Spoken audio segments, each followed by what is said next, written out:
कोल्हापुरातल्या जाधववाडीत शाळेतल्या प्रार्थनेवरून वाद झालाय।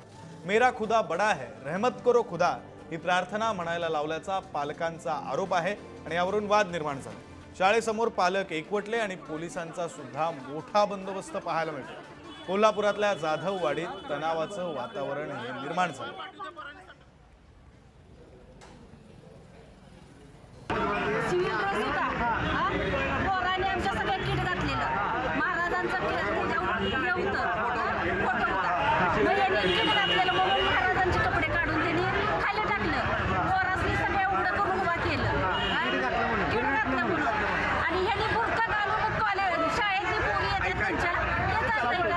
आल्यानंतर बघितलं तर त्यांनी स्पष्ट सांगितलं आणि आपल्याला लेखी दिलेलं आहे की आमच्या ट्रेनिंग मध्ये ही प्रार्थना घ्यायला सांगितलेलं आहे म्हणून।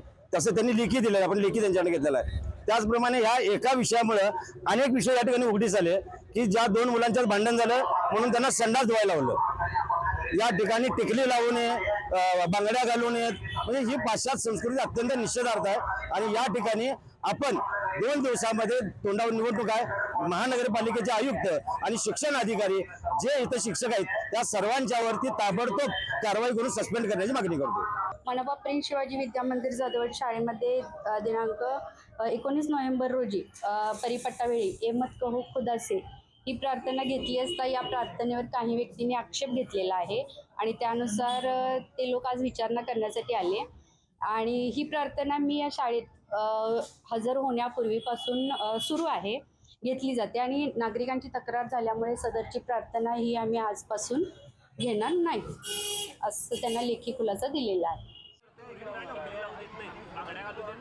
बातमी आपण पाहतोय कोल्हापुरातून। कोल्हापुरातल्या जाधववाडीमध्ये शाळेतील एका प्रार्थनेवरून वाद निर्माण झालाय। पालक सुद्धा शाळेबाहेर एकवटलेले होते। आपले प्रतिनिधी शेखर पाटील हे आपल्यासोबत जोडले गेले, त्यांच्याकडून अधिकचा तपशील जाणून घेऊया।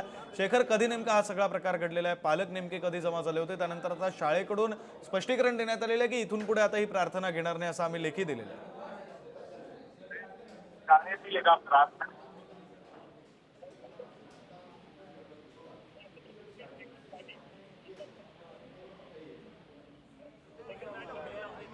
शेखर पाटील यांचा संपर्क आपल्याशी काही कारणामुळे तुटलेला आहे। मात्र बातमी आपण पाहतोय कोल्हापुरातून।